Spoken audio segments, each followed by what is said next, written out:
Hello everyone.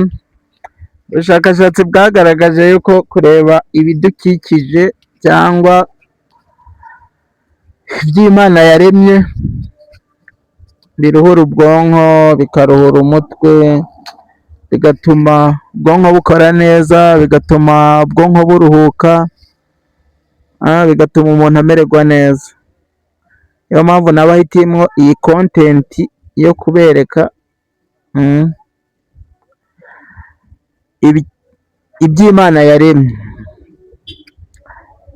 Iby'Imana yaremye bituma umuntu aruhuka mu mutwe rwose, bigatuma umuntu amererwa neza. Sasa rero